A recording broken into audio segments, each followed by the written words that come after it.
Hi everybody, it's Jessica with Pilates Happy Hour. Thanks so much for joining me today. So we are going to do some of our series where we break down common Pilates exercises into their pieces and make them a little more accessible for you or for your clients. So today we're going to work on the Pilates rollover. And again, we're just going to kind of break it down so that you can be more successful in this exercise. What you'll want is a towel roll. Just take a towel or a really thin, maybe a sheet even, and roll it up into this little shape, just about 6 inches long and 1 or 2 inches in diameter, and have that close. It's just the most phenomenal tool for doing a rollover. So we're gonna start lying down on your back, but before you do, I want you to actually just watch me do a rollover, because the one thing during rollovers, once you're inverted, you don't want to be turning your head to the side to look at what I'm doing. You always want to stay neutral in your cervical spine. So let me show you first, and then as the video progresses, you can just pause it as you need to kind of look and see what's happening. But the rollover we're going to be working towards, legs come straight out, 45-degree angle, belly in, your back does not arch. If you're starting here, it's already going to hurt your back. You have to stay pulled into neutral. You inhale the legs up. You exhale and roll over so your legs are parallel to the floor. Then we're going to separate the legs to hip distance apart. Flex your feet and roll down, one vertebrae at a time until you come back to 45 degrees, point legs together, and we do it again. Come up and over, flex, separate to hip distance, roll back down with control. All right, and then knees come in. So again, have this close. I'm not going to use it quite yet, but we're going to in a minute.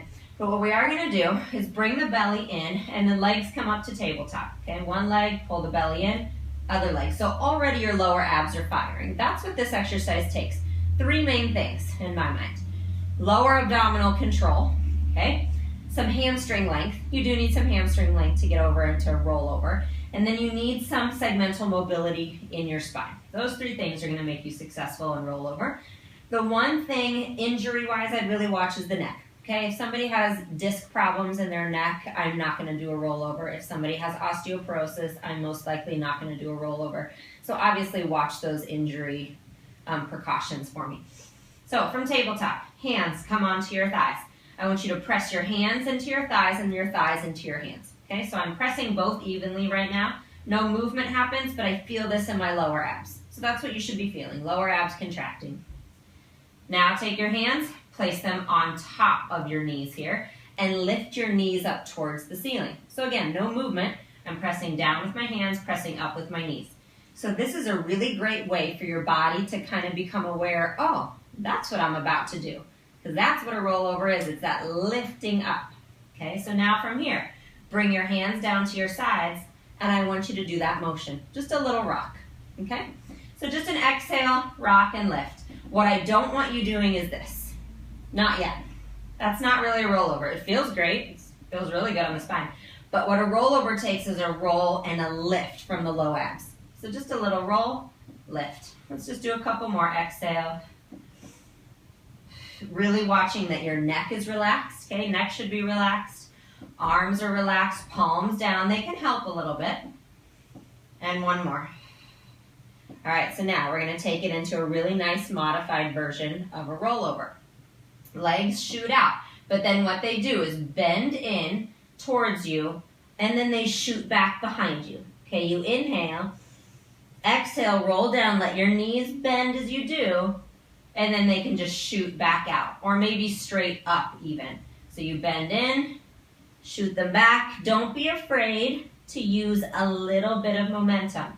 Okay, I'm not afraid of that when someone's first learning something. Your body needs to feel it to develop that motor memory, but it has to be safe. All right, and then eventually the control will come more.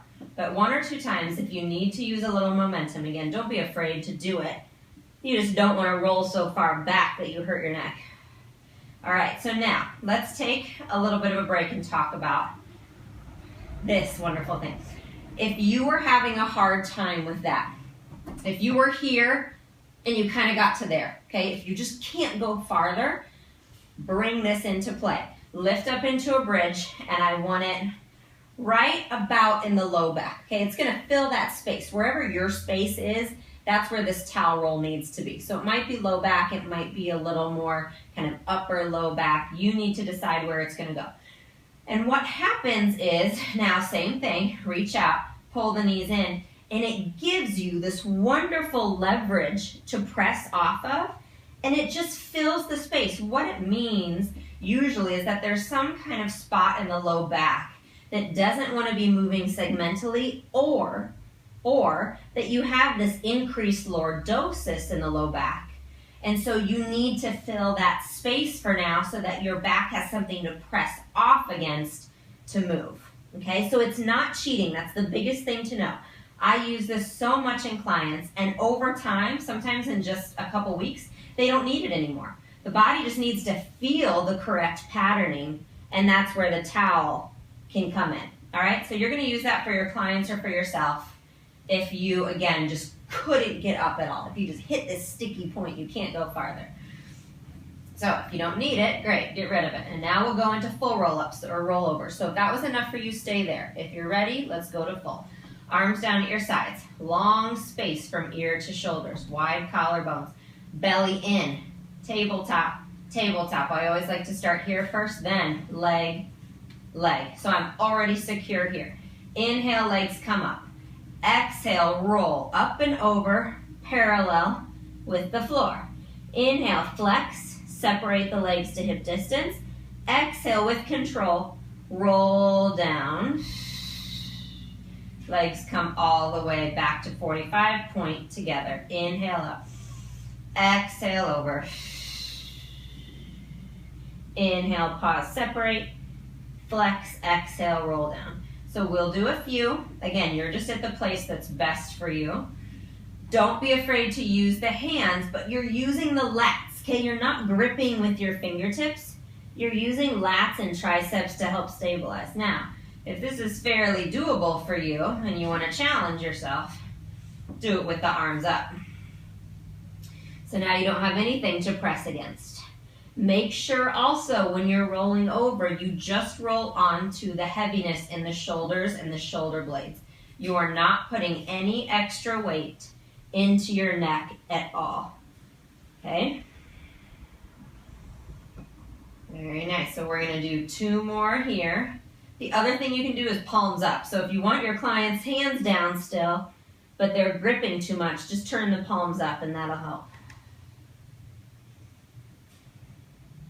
And 1 more here. Inhale up. Exhale. Pull the abdominal muscles in. Roll over. Inhale. Separate. Flex. Exhale. Reach the feet back as you roll down. Like you're trying to stand on an invisible platform right at your feet. And then together. And knees come in. And rock yourself side to side. And then we'll just roll onto your side to sit back up. Awesome job. So that was the Pilates rollover. Super fun. Definitely an advanced exercise, and it's not something you just want to jump into at the very beginning of class when you're not warmed up. Make sure you have a little bit of warm up in your spine. Your heart rate is up just a little bit before you get into the rollovers. And you guys did an awesome job. So again, thanks for coming by. PilatesHappyHour.com for more information, and I'll see you again next time. Take care.